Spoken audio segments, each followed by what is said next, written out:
is a story of survival, of a people who overcame a devastating natural disaster and a century and a half of colonial suppression to gain legal title to their land.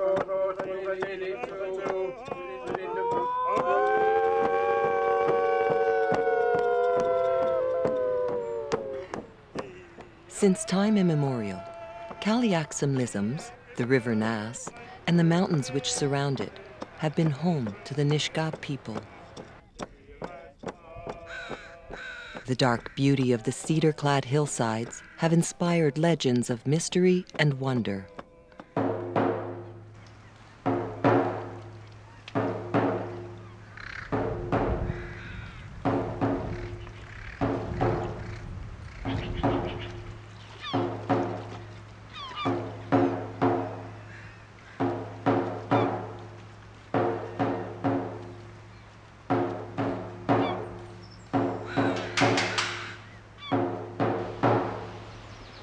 Eagles circle and swoop towards the great river, which offers sustenance and life to all creatures.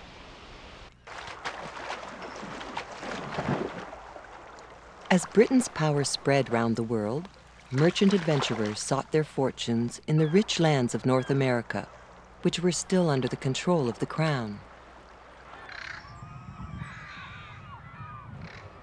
King George III's proclamation of 1763 decrees that Indian people should not be disturbed in their use and enjoyment of the land. The proclamation also states that any land held by Indians is to be purchased by the Crown only, not by individuals, and that all purchases have to be agreed on by the Indian people, and only after an open negotiating session.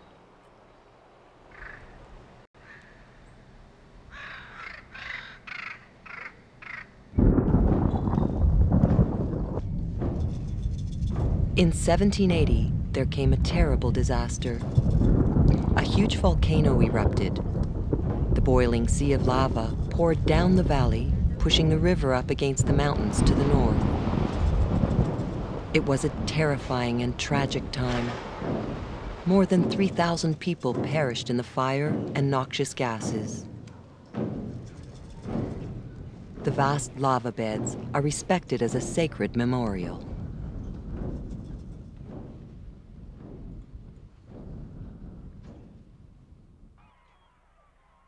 Just 13 years later, in 1793, Captain George Vancouver dropped anchor in Observatory Inlet, close to Kincolith. His logbook is now in the British Library in London, England. Peaceful Nisga'a villagers canoed to greet him, but were offered nothing of value to trade. This was first contact with the white man. From the 1830s on, European immigrants, trappers, and loggers invaded northern British Columbia, and Hudson Bay posts were established. The land grab had begun. Canneries at Fishery Bay on the Nyce employed many local people. In the settlements along the river, totem poles were raised, marking family territories and telling their histories.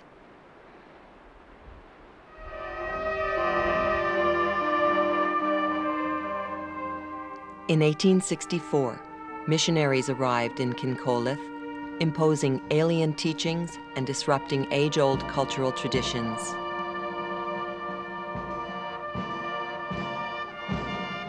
The lives of the people were torn apart with fearful threats.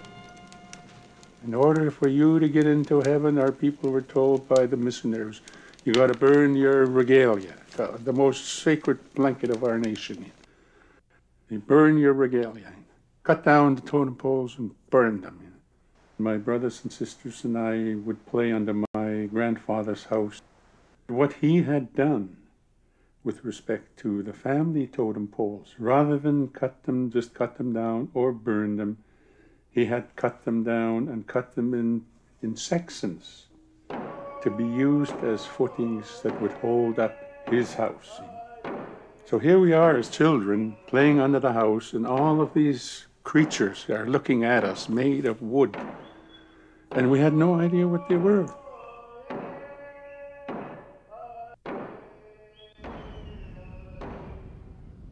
This was a sad time in the valley. Smallpox and measles ravaged the communities, and overfishing led to the closure of the Nyce canneries. Many people found work at the canneries in Port Edward, but they yearned for their river and the valley of the Nyce. The powerful Nisga'a leader, Chief Israel Scateen, led a delegation to Victoria to confirm the rights of his people to hold ownership of their land. But their claims were ignored. Dr. Frank Calder takes up the story. On the evening of a certain summer day, 5 people arrived on the opposite bank of Old Hyan's.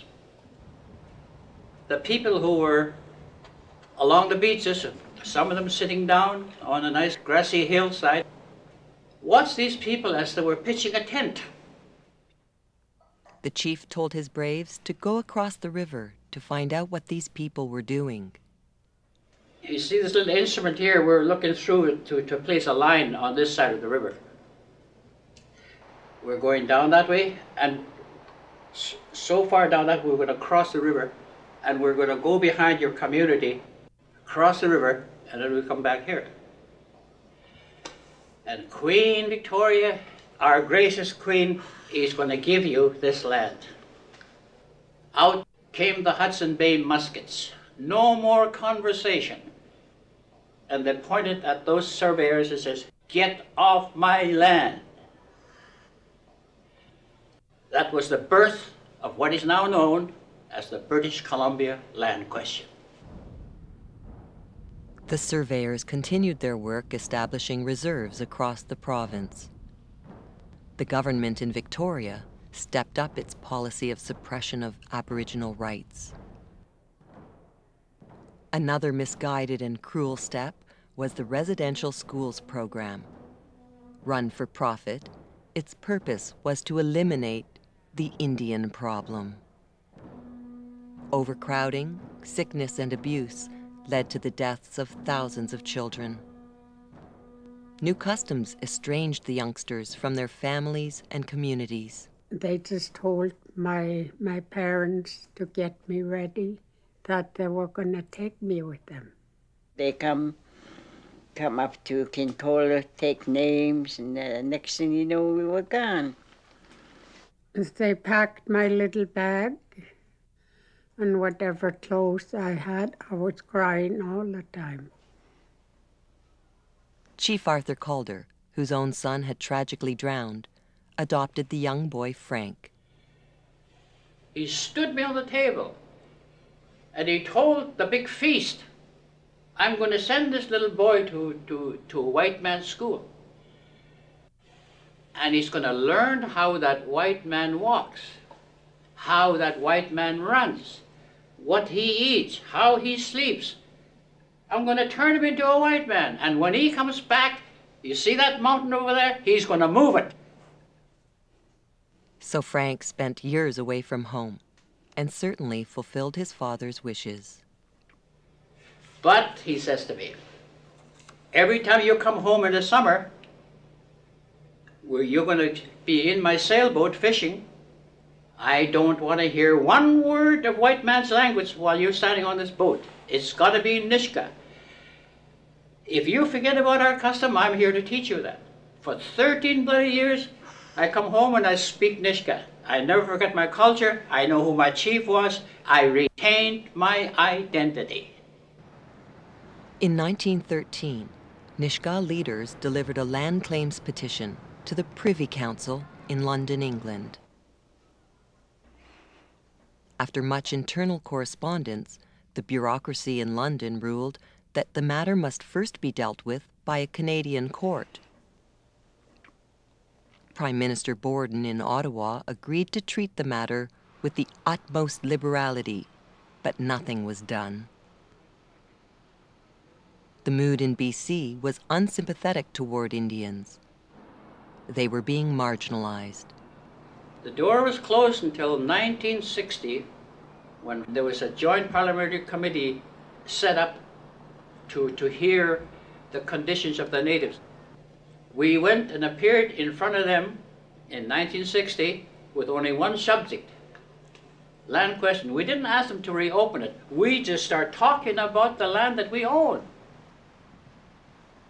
He believed in British justice, Dr. Calder.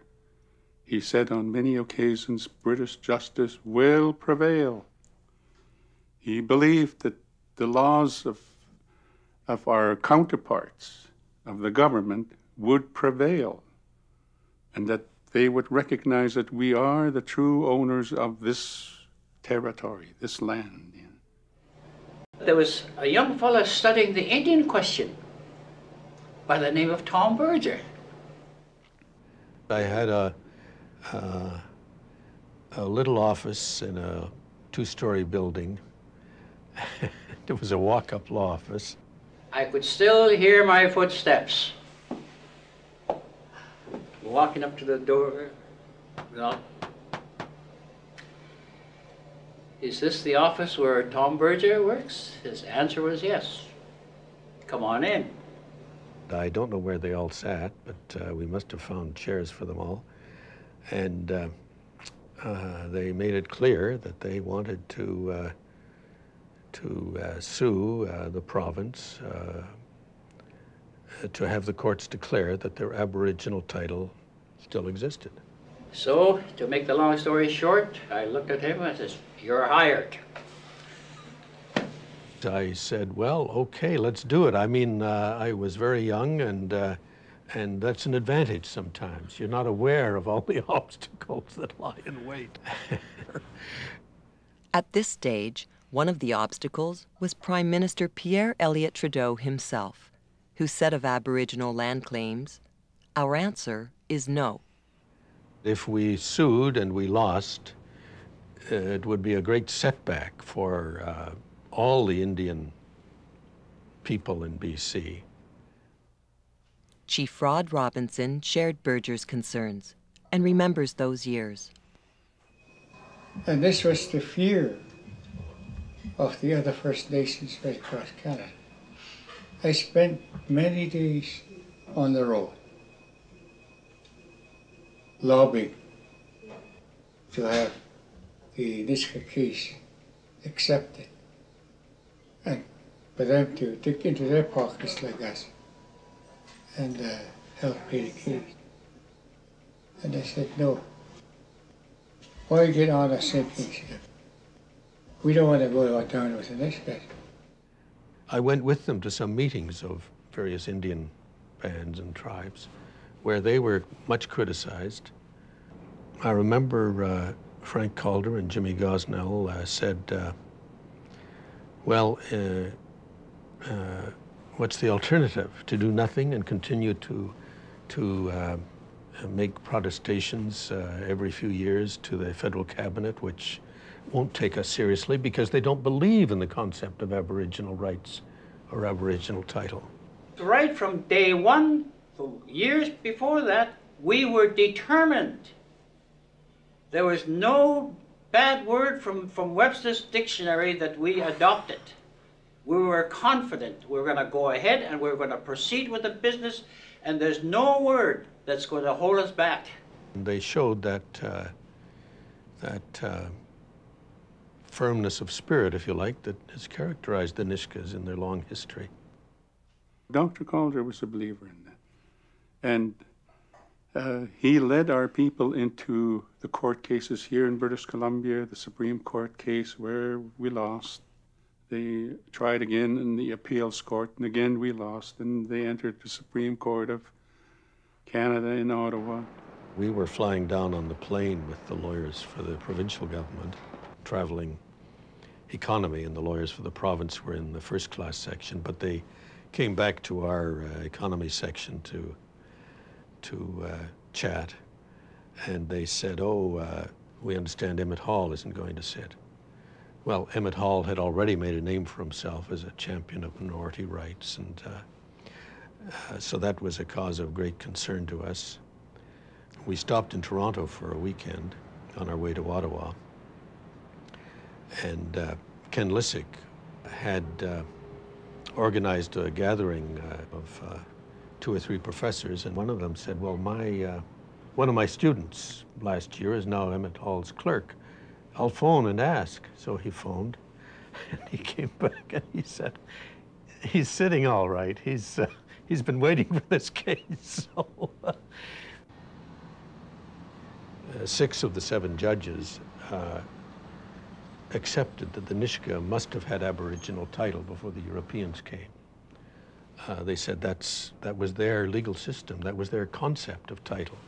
And under English law, it would survive the coming of settlers from England. 3 of them said it was extinguished in the colonial era, and 3 of them, led by Emmett Hall, said, no, it wasn't, it still exists today. The 7th judge said that on a procedural question, we had pressed the wrong button, and so technically we lost, but we had opened up the whole question of Aboriginal title. I don't know about my other colleagues, but I was the one man that was extremely happy when it was 3-3, because of the guy sitting on my back on that confinement. I says, get off, mister. It's 3-3. Let's face each other and let's talk. And that's what brought the biggest victory for the Calder case, known as negotiations. Calder and his colleagues journeyed to Ottawa to meet with the Prime Minister Trudeau. And they sat across, no doubt, in the Prime Minister's office, and Calder pointed at the Prime Minister. This is what you must do, Mr. Prime Minister, following the Supreme Court judgment. Prime Minister Trudeau said, I've read this judgment, and we really can't ignore this any longer. And finally, Mr. Chrétien said, we're going to settle the land claims all over the country. What started us, Calder and others, young men walking with their briefcases down the road, trying to look important as we can. What started to be just a Nisga'a case turned out that it was the entire First Nation were the beneficiaries of that.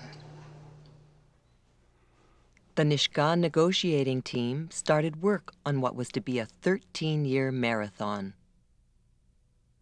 Some of the more difficult moments included the many years during which the province refused to participate in negotiations, except as an observer. All the lands and resource issues and education and policing and parks and subsurface resources and water rights and all the issues around land and access were all provincial.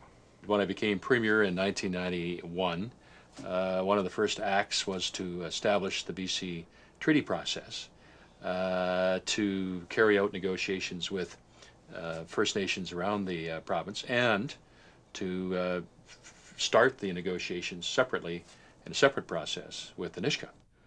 The Nisga'a had extraordinary longevity and continuity of their leadership, of their negotiators. They had a corporate memory that the federal and provincial teams by necessity lacked, and the Nisga'a were able to bring to the table an overview of the goals and objectives of their nation in a way that allowed them to stay true to a principled position from the beginning all the way to final settlement. They had a vision of what they wanted, and they worked to achieve that vision. So it wasn't just a matter of, in my view, of them wanting a treaty. It was a matter that they had a vision that could be achieved through the treaty. Just to sit at the table with each other represents a compromise from all points of view. The desire to reach an agreement that will be mutually satisfactory represents, in some level, a compromise. As we got into the substantive components of the agreement, you could say almost every provision represents a compromise from somebody's point of view or another. You really have to get at what the other side's interests are.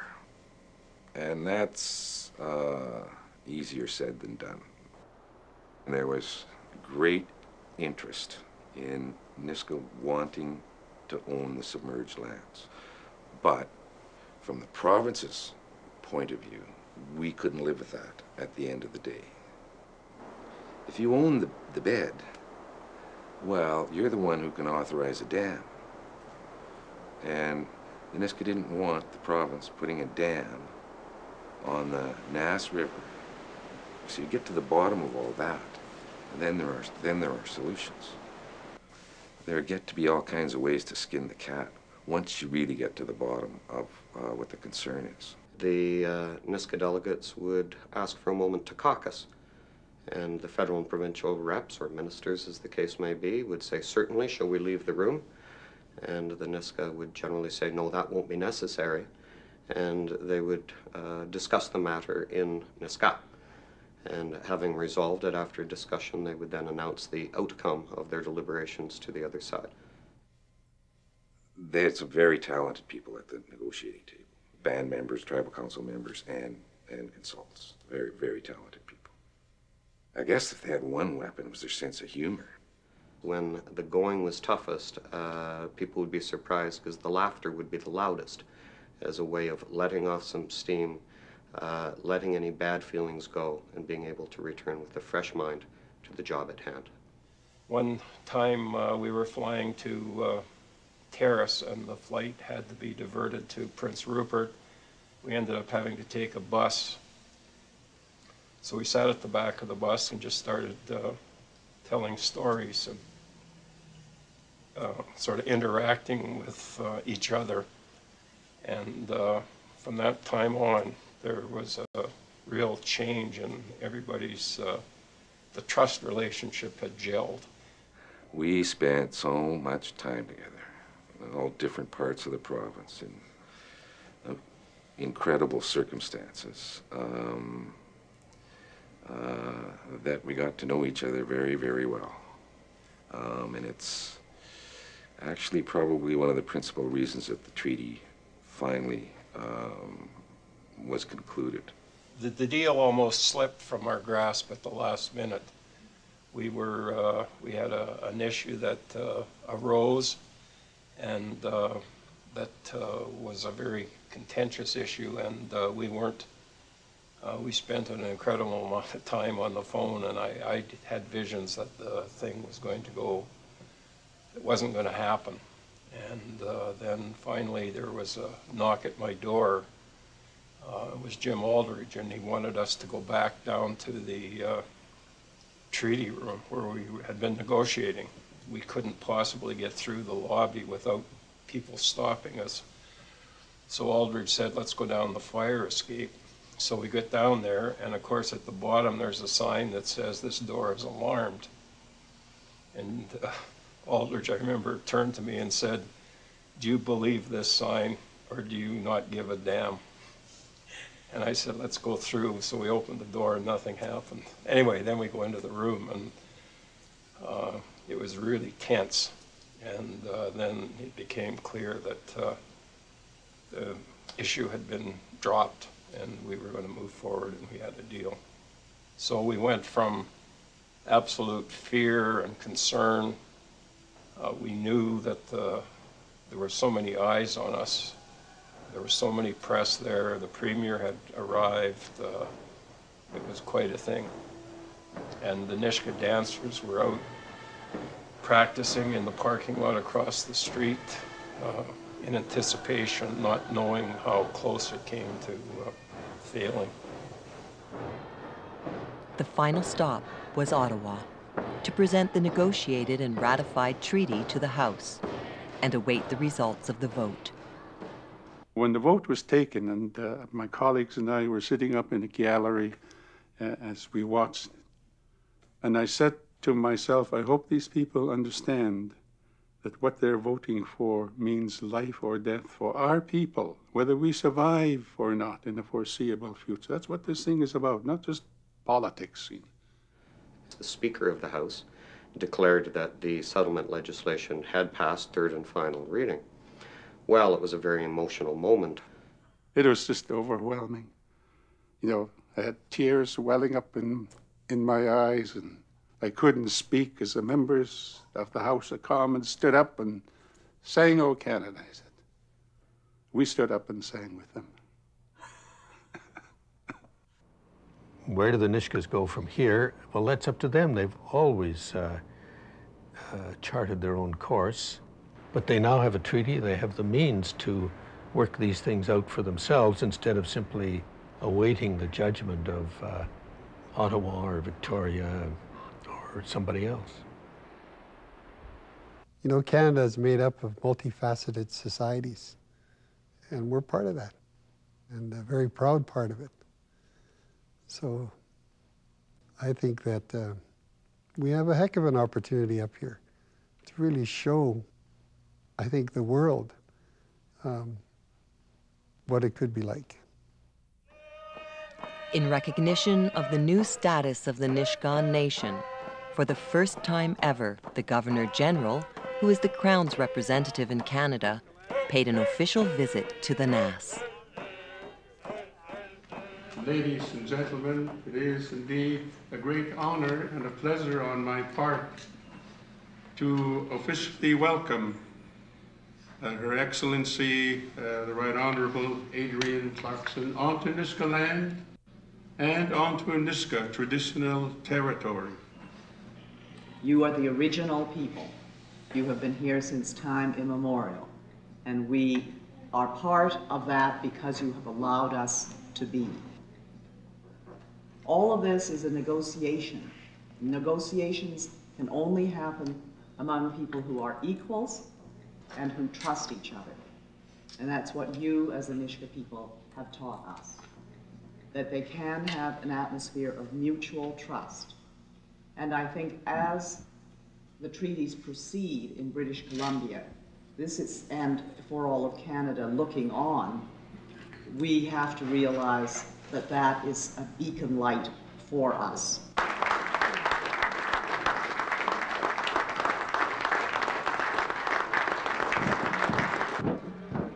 Madam Clarkson visited all 4 villages in the valley, meeting and talking with chiefs and children and many Nisga'a citizens. She enjoyed celebrations, feasting, drumming, and dancing.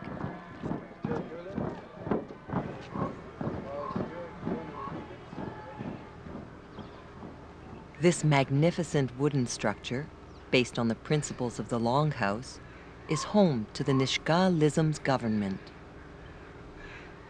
Nisga'a-lism's government is comprised of our legislature, which is our WSN, Wopsayag Nisga'a, and our executive, which is analogous to cabinet. And the cabinet meets month to month, and the legislature meets approximately quarterly. And on both of those bodies sit the elected representatives from the villages. Because of the price that was paid. And I think Government departments, such as this Nisga'a fishery group, use the legislature for their meetings. Our legislative debates are not like legislative debates that you see in Victoria or in Ottawa. There's a lot of emphasis placed on respect. There's growing stability and prosperity in the villages. But for future generations, major economic development is needed. Encouragement of local entrepreneurs, together with practical jobs and technical training for young people, will help support these objectives. If you look into that common bowl, you see in there equal opportunities, equality, that we are all equal. It's all in there. It's a rich bowl. It's a sacred bowl. We do have the resources to make this happen now. We have money, we have land, we have the ability to make laws, particularly in the Nass Valley proper here, that assist development. They don't act, the laws shouldn't be an impediment to development, but actually help open the doors for development. And we're starting to see that happen in different phases. The Nisga'a people have this drive. We've got to get involved in education. We have to get involved in health. We got to get involved in the management of the resources of our territory. And one of those major resources is the fishery. The introduction and use of the fish wheel on the Nass has been a vital step in developing research strategies to monitor salmon runs and ensure sustainability. We began pursuing our role as managers in 1991-92 during the negotiation process. And with that, the attitude had already starting to move to the positive, whereby Canada would be our partners as managers. Essentially, after the first year or two, we've had really modest inquiries from industry. There have been no conflicts in terms of executing the Nisga'a fishery or the commercial fishery, and it's been essentially without issue. This is called IS fishing, inland sales fishing. Usually around July every year they have 6 to 9 fishing days. Each fisher is allowed to sell up to 600 sockeye pieces. I've taken the day off work, part of my annual leave, to come out and partake in the Nisga'a fishery, and just to sit around on the beach. It's like picnicking, and then we make a bit of money on the side from it, so that's nice.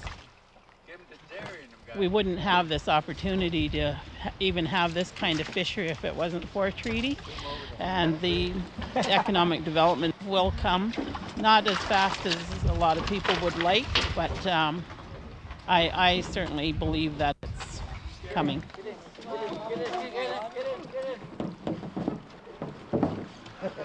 Don't fall around, Gary. And here, the most up-to-date technologies are in use. 512, 533, and 587. 512 and 533 need to be done. And 587. Sophisticated telemetry systems are used to monitor the number of fish in the river, allowing for careful management of the stocks. Because this is seasonal employment, I wanted to try secure full-time employment, so just this year I went away to Malaspina College University, and I'm presently taking the Resource Management Officer's Technology Program. The steelhead. I'm trying to convince more of my co-workers to go away and take this program. I think it would benefit our program quite a bit. When I was going into my third year of university, the Nisga'a Fisheries program began. It was the first time that there was something in my home area that was a job that pertained to what I was studying. I remember There's a room. That's Teasel, yeah. Several of the Valley residents enjoy working with the school. This family welcomes the children to their property during Recreation and Read Week, part of their social studies program. Are you going to hold him while we're riding him? As the treaty was being negotiated, some of the non-Nisga'a residents of the valley who own property and perhaps run a business were concerned, but their fears proved groundless. My status hasn't changed a bit. I mean, I can pass my trap line on to somebody else or sell it, and I come under provincial jurisdiction. So even though I am right within the heartland of the Nisga'a Treaty, and there's no more hassles over things like that since the treaty. Everybody's happy. We get along a hell of a lot better, and I think it's simply because there's some sort of an understanding and it's settled. The school system in the Nass encourages those who did not graduate from high school to further their education and earn qualifications to have a career, perhaps as a teacher. Oh, I absolutely love teaching. Couldn't have made a better choice. Oh, and I love teaching our own children. The light bulb that goes off when a student gets something or has learned something, the joy on their faces when they're happy and proud of themselves.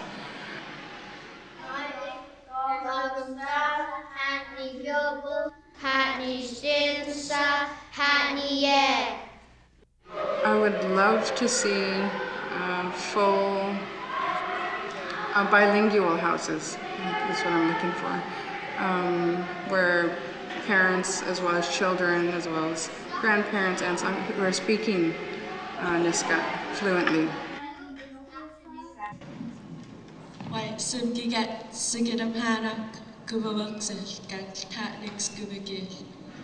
I'm in grade 12 and I'm graduating this year, and after I graduate I plan to probably go to the community college here and take up some courses of Nisga'a or learn more about our Nisga'a culture. And then after that, after I'm done with what I'm doing over there, I plan to go to UBC for classical music, for vocals. Oh no, somehow have my culture mixed in with my music, and I want to show everyone that I'm Native and I'm from the Nisga'a Nation.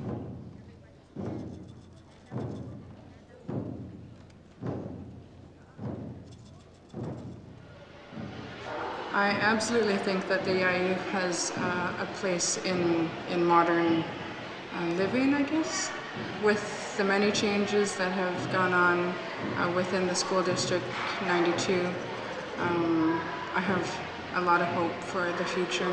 And I can see with a lot of the changes in literacy and numeracy, as well as other areas like language and culture, that we're headed down a very, very bright path.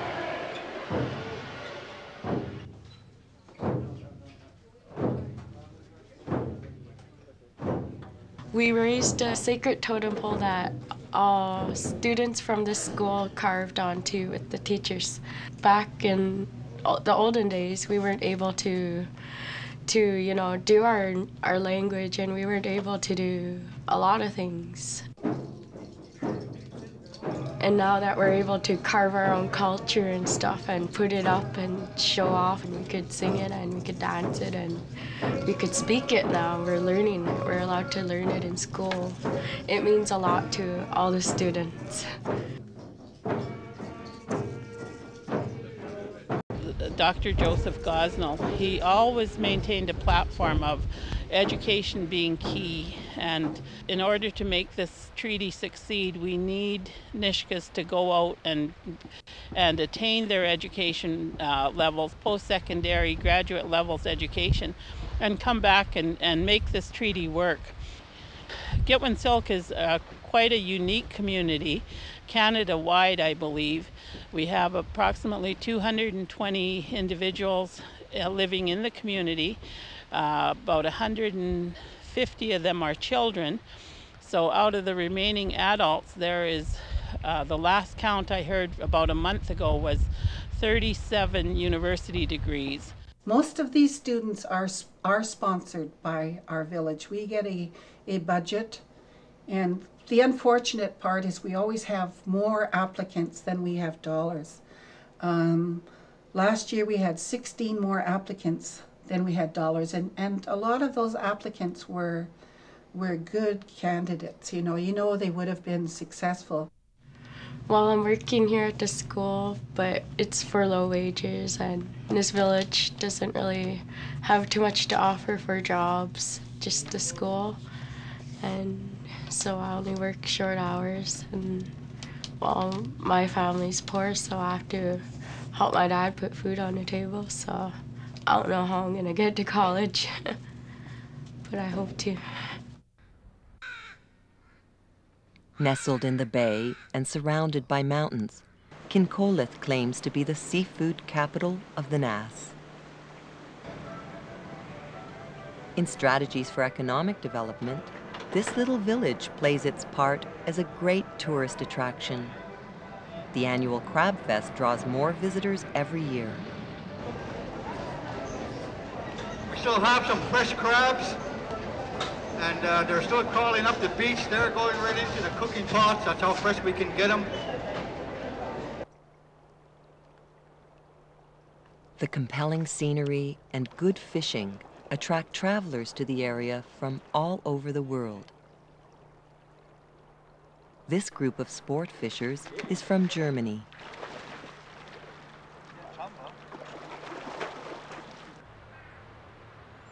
The B&B business has long been established in the valley, and Lavinia's hospitality is world-renowned. Today, a group of Norwegian government officials arrive and will be treated to traditional and local specialties. We are the Justice Committee of Norwegian Parliament, and last year the government passed a bill about the Sami people in northern Norway and Finnmark. They are traditional reindeer herders and also fishermen and so on. And they want to give, the government wants to distribute rights to the Sami people more than before. So we've been looking into what Canada's been doing, and the Nisga'a Treaty is of course the newest and very interesting for us to see how it's done here.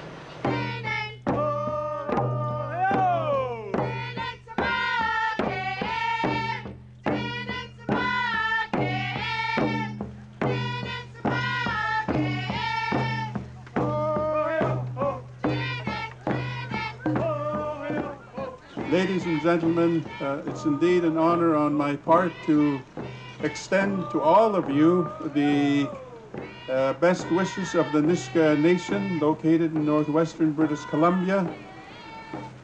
The salmon that's being cooked around you came fresh from the Nyce River yesterday. As indicated earlier, we value this particular resource.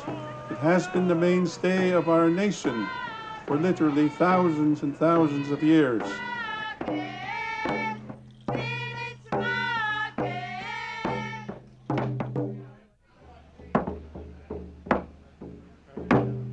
The drum is the heartbeat of the Nisga'a culture, and the culture is like a river that flows through all of Nisga'a life.